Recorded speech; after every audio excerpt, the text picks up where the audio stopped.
All right. So these are going to be your lifeline. These are what you have to kind of try and get to know this week. Along with, I'll show you how to inspect repairs. But we've tried to make this. You want to sit down? Sit down.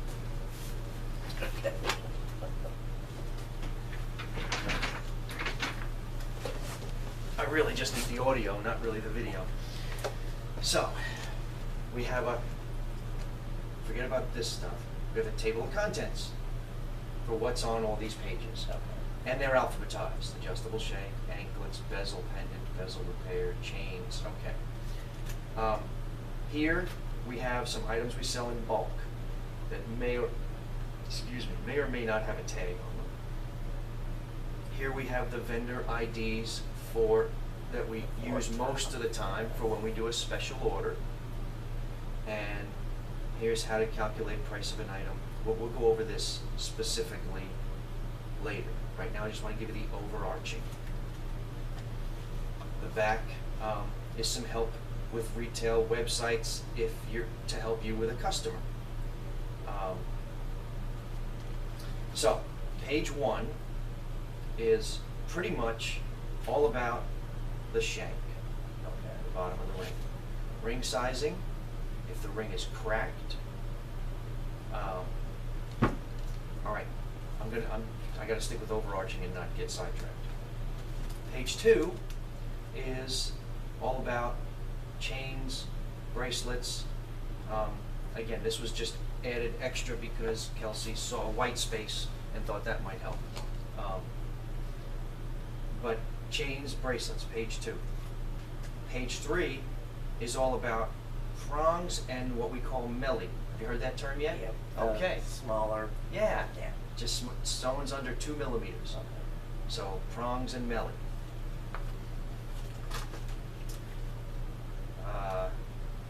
Wow. Did I skip a page? No. Okay. Page 4 is all about new heads and setting bigger stones. 3 to 4 millimeters, quarter carat and under. So bigger stones. This was all about prongs and melly. Right. This is all about if you have to replace the entire head, not just the prongs. You know the difference between Yes. that? Okay, great. And melly.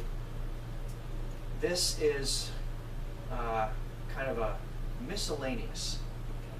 It's mostly finishes and polishing jewelry, polishing colored stones, polishing diamonds. So it's mostly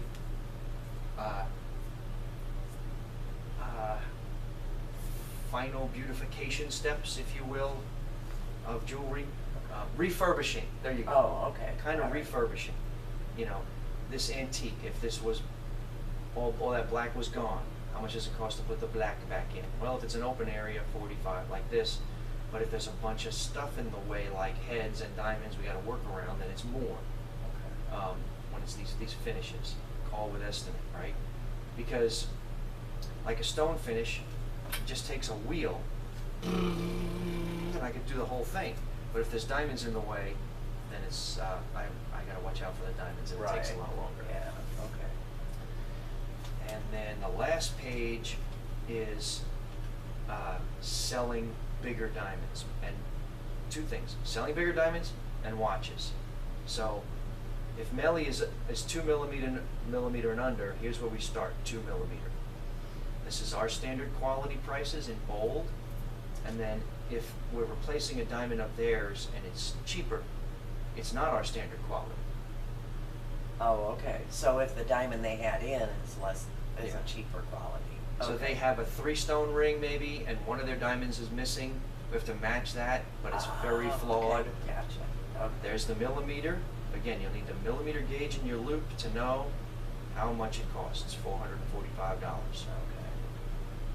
And then there's fancy diamonds, Melly, which is usually baguette, marquise, and princess. Can you picture those shapes as Yep. I say them? Good, good.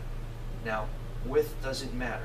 Again, I've tried to make this laminate as simple as possible for you. Yeah. So instead of having to measure like, okay, the baguette, well, was it a straight baguette or tapered baguette? Doesn't matter. Because tapered.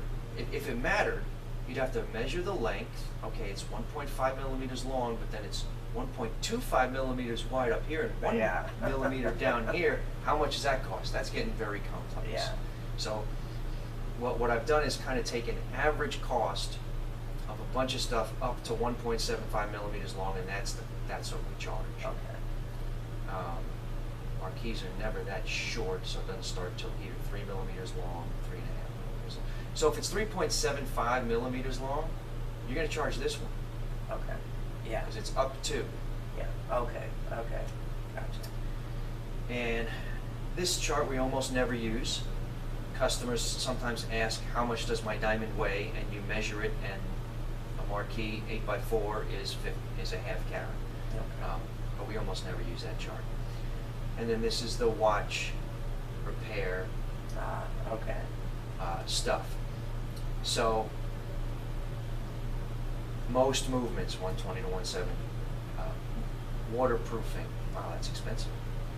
Most stems and crowns, again, because the speech we give the customer, he charges $15 for an estimate, and if you want to get the work done, the 15 goes toward the estimate. Yeah. Well, if you tell them it probably needs a new movement, and most movements are 120 to 170, they're like, oh, it's just a $15 watch. You know, I'm not going to even send it in for the estimate. Right. So we kind of cut them off at the pass, because when we didn't do this, and we didn't charge 15 for an estimate, everybody left us their watch, Yeah, I'm sure. and 80% of them was a no-do. And so we're just clogging up our systems and John's system Yeah. with a bunch of watches that should have never even crossed our path because of those reasons. It's a cheap watch. And then, you know, things to memorize, which I still haven't memorized.